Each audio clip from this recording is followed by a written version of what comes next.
부활의 참된 소망이 여러분과 가정과 그리고 모든 일터와 이 땅 위에 넘쳐나기를 주의 이름으로 축복합니다.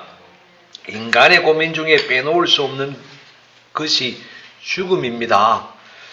의학의 발달로 인해서 불치의 병도 고칠 수 있는 시대가 되었다고는 하지만 그러나 죽음을 해결할 수는 없잖아요. 예수님께서 십자가에 못 박힌 이 사건, 그때는요, 이 못 박아 죽인 자들이 예수님가 죽으면 모든 것이 끝날 것이고 자신들이 예수로 말미암아 염려하던 것들은 다 해결될 것이라 그렇게 생각을 했습니다. 그런데 죽은 줄로만 알았던 예수 그리스도가 사흘 만에 무덤의 문을 박차고 부활하셨습니다. 주님께서 부활하심으로 해결 불가였던 죽음의 문제들이 해결된 거지요. 인간의 죽음에 대한 문제, 고민거리인데 어떻게 해결할 수 있느냐? 절대 해결할 수 없고 단 한 가지로 해결할 수 있습니다. 죽음의 문제는 부활 외에는 해결할 방법이 없다는 것. 그래서 오늘 바울 사도가 예수 그리스도의 부활에 관하여서 몇 가지를 아주 강력하게 선포를 하는데 우리가 그것을 한번 보자는 겁니다. 첫째가 뭐냐 하면 어찌하여 예수 그리스도의 부활이 없다 하고 믿지 않느냐 하는 겁니다. 왜 부활이 없다 하고 믿지 않느냐? 12절 한번 보십시오. 12절 봅니다. 시작. 그리스도께서 죽은 자 가운데서 다시 살아나셨다 전파되었거늘 너희 중에서 어떤 사람들은 어찌하여 죽은 자 가운데서 부활이 없다 하느냐. 아멘. 왜 그리스도께서 죽은 자 가운데서 다시 살아나셨다는 것이 입을 통해서 널리 전파되었음에도 불구하고 너희는 어째서 부활이 없다고 하고 믿지 않느냐. 그러니까 부활에 대한 일들이 일이 있었다고 많은 사람들이 입으로 전해지고 있는데 전파되었는데 부활이 없다고 하고 믿지 않느냐. 왜 그러느냐. 이 말씀은 지금 어디예요? 고린도전서예요? 고린도 교회에 하는 얘기예요. 그러니까 고린도 교회 내에 예수님의 부활을 믿지 못하는 자들이 있었다는 거예요. 교회 내에. 다른 것이 아닌 교회도 부활을 믿지 못한다는 것은 문제가 있죠. 그런데 그도 그럴 것이 예수님의 제자들도 부활을 믿었던 사람은 한 사람도 없습니다. 사실은. 그러니 고린도 교회 내에도 그런 일이 생겨나는 거예요. 그런데 우리가 그걸 보면서 생각할 것은 그겁니다. 그만큼 이 부활이라는 것이 인간의 이성으로는 전혀 믿기지 않는 큰 사건이면 분명하다. 믿어지지 않는 사건이면 분명하다. 우리가 잘 아는 도마는 뭐라 그랬어요? 도마는요, 내 손으로 예수님을 만져보기 전에는 믿을 수 없다 그랬잖아요. 그런데 사실적으로 인간적으로 도마가 이해됩니다. 한번 생각해 보실 것은 여러분 예수님이 고난당하신 장면, 그 한 주간의 장면, 그리고 십자가 지시기까지의 그 장면 한번 생각해 보세요. 만신창이가 된 예수님. 어떤 사람은 표현하기를 그건 몸이 아니라 육신이 아니라 걸레가 되었다. 만신창이가 된 예수님이 십자가에 달렸는데 멀쩡하게 부활했다는 거예요. 온몸이 멀쩡하게. 그걸 누가 믿나요? 어떻게 믿나요? 사흘 전까지만 해도 온갖 피투성이가 되고 온몸이 만신창이가 됐는데 그런데 사흘 만에 무덤에 있다가 부활했다. 믿기지 않는 거예요. 그러니까 참 부활은 보통 일이 아닌 겁니다. 그래서 사람들이 믿어지지 않는 겁니다. 그런데 오늘 바울은 이렇게 얘기를 하는 거예요. 너희가 성경을 믿는 사람들이라면 예수님이 부활하셨다는 사실을 절대적으로 믿어야 한다. 강력하게 선포하고 주장하고 있습니다. 자, 그러면 어디로 가느냐 하면 저기 한번 가보세요. 저기 3절 한번 가보세요. 3절 4절로 올라가 봅니다. 3절 4절 시작.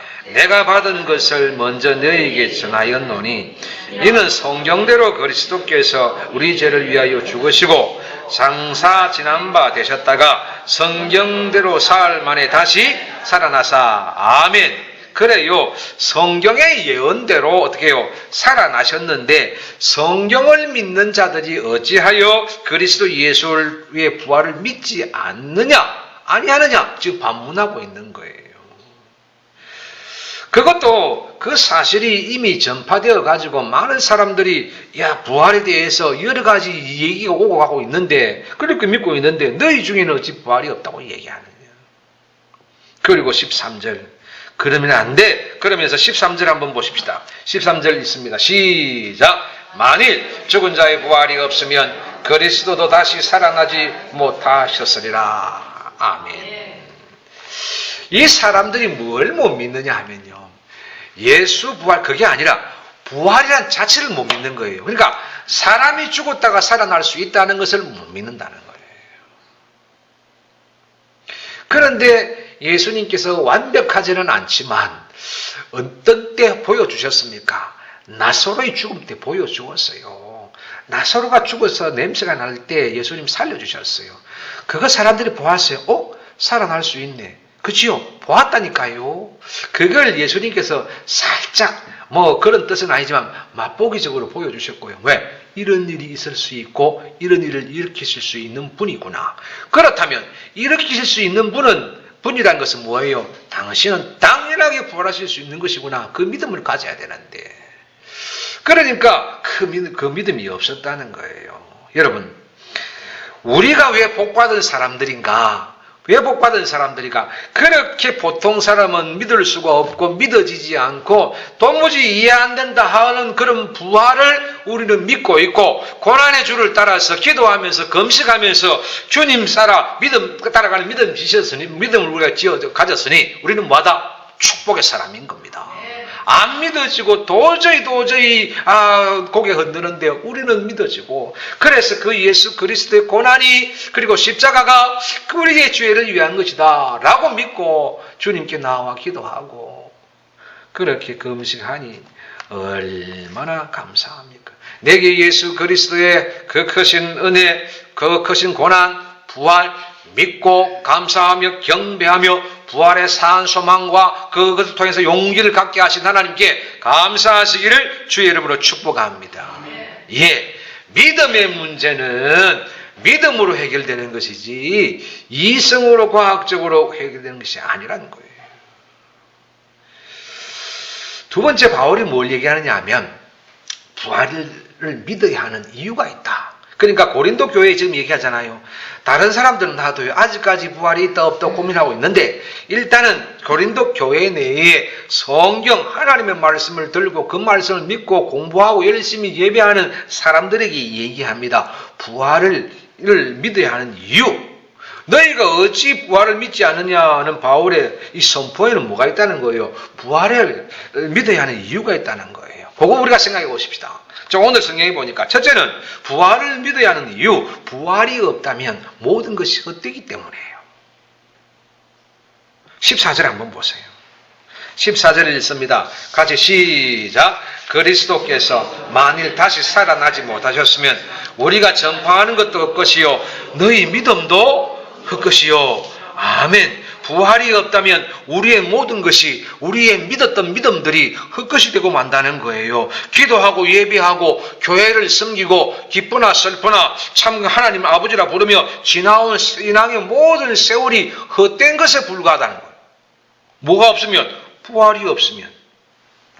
우리가 그토록 간절하게 그렇게 기도했던 시간들, 남모르게 눈물 흘리며 주님 붙잡았던 그 시간들이 정말 헛된 것이었습니까? 아니요. 우리가 세상에서 열심을 다해 살았고 고달파도 주저앉지 않고 그저 예수께 나와 주의 이름 부르며 아뢰었던 그 모든 일들이 헛수고였습니까? 절대로 아니요. 절대로 그렇지 않습니다. 부활하신 예수 그리스도 우리가 믿고 예수께 우리 인생을 맡겨드리고 오늘에 이른 것, 이 모든 것은 그 어떤 것도 헛되지 않았다는 사실을, 앞으로도 남아있는 우리의 생애도 헛되지 않는다는 사실을 믿으시기를 주의 이름으로 축복합니다. 지금까지 우리가 쌓아놓은 신앙의 모든 단계, 우리가 지금까지 수고한 모든 신앙의 수고, 그리고 드린 기도, 드린 예배 하나도 땅에 떨어짐이 없고 헛되지 않고 영광 중에 드러날 날이 있는 줄 알고 여러분 부활소망 가지시기를 주의 이름으로 축복합니다.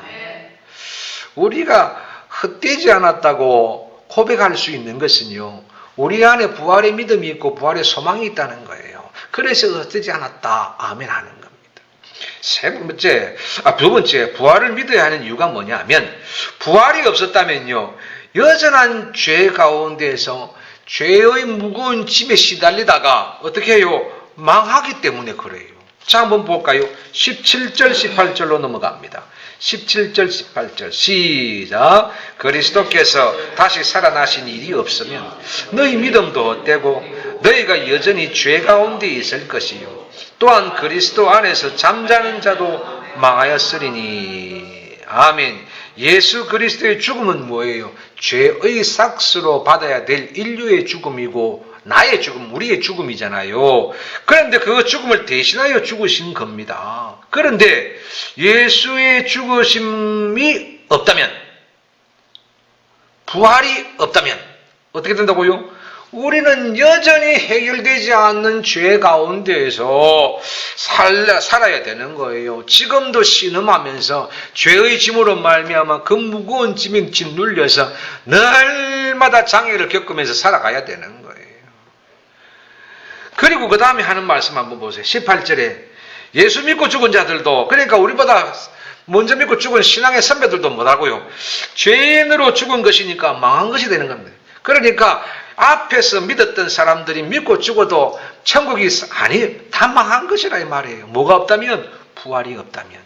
예수 그리스도의 고난의 십자가가 없고 사흘 만에 부활하신 부활의 놀라운 역사가 없었다면 우리의 믿음도 헛것이고 우리의 앞에 있는 사람들의 믿음도 헛것이고 그건 다 망한 것이다.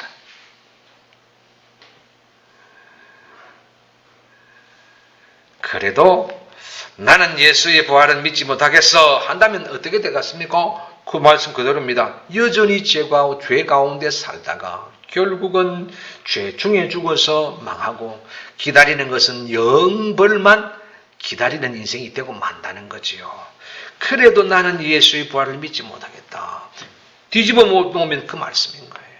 저와 여러분, 이렇게 부활이 없었으면 참 죄 가운데 무거운 짐 지고 살아야 될 인생들이었다는 것 우리 기억하고, 절대로 우리는 다시 그런 죄 중에 있지 아니하고 부활하신 예수로 말미암아 우리 죄가 다 사해졌다는 그런 부활의 믿음 갖게 된 것을 감사하시기를 주의 이름으로 축복합니다.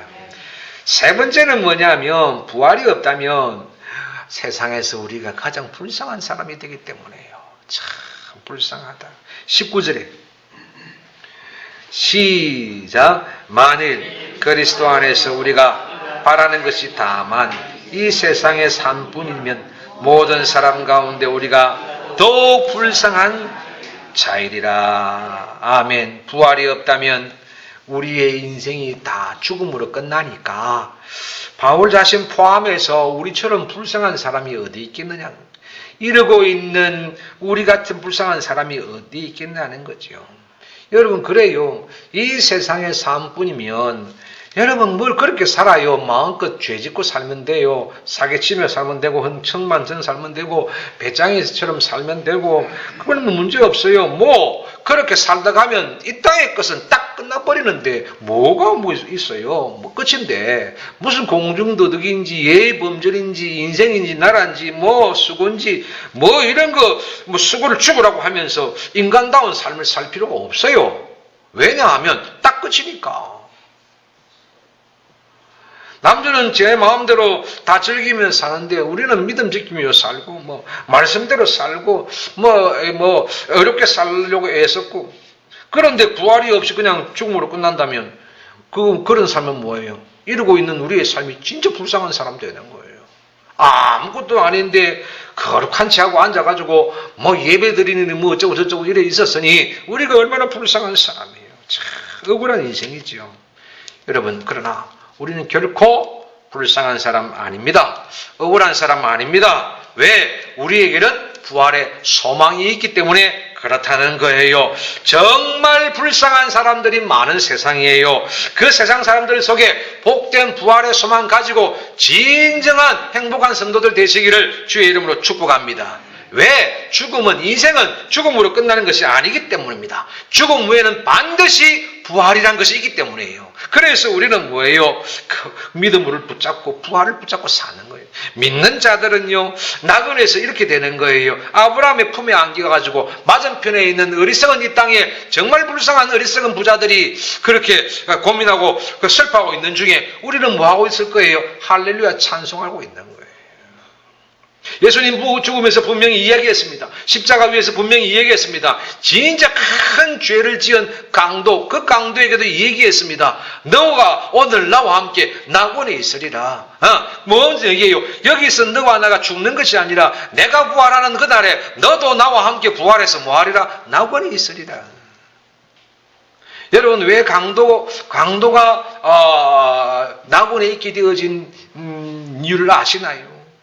가장 흉악한 죄라도 회개하고 예수의 사람 되면 낙원에 이른다, 그 뜻이에요. 그러니까 강도도 그리했다면 그 예수를 믿는 자들, 예수를 믿고 지금까지 열심히 이 땅을 살아온 사람들, 불쌍한 사람 삶이 안 된다는 거예요. 뭐예요?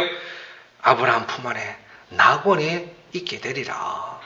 저와 여러분, 불쌍한 사람이 아니라 불쌍다고 얘기 안 한 사람들 앞에 있는 아브라함의 품에 안길 자들인 것을 믿으시고 감사하시기를 주의 이름으로 축복합니다. 우리가 어떤 사람입니까? 이거 분명히 아십시다. 우리가 어떤 사람입니까? 예수가 십자가에 죽을 때 같이 죽었던 사람들입니다. 그리고 어떤 사람들입니까? 예수님께서 부활하셨으니 우리도 함께 부활한 겁니다. 그래서 우리는 지금 다시 살고 있는 겁니다. 죄의 사망의 늪에 살다가 다시 예수로 말미암아 살아나서 우리는 어디에요? 소망 중에 살아가는 사람이 된 겁니다. 그러니 우리는 뭘 가져야 돼요? 부활 소망 가져야 되는 거지요.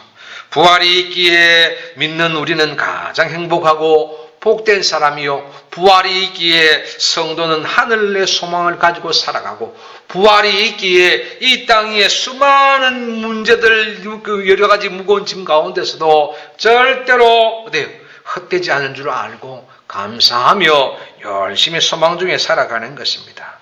여러분, 부활의 소망 가지시고 담대하게 우리 세상에 나아가서 그 담대함으로 세상 살아가시기를 주의 이름으로 축복합니다.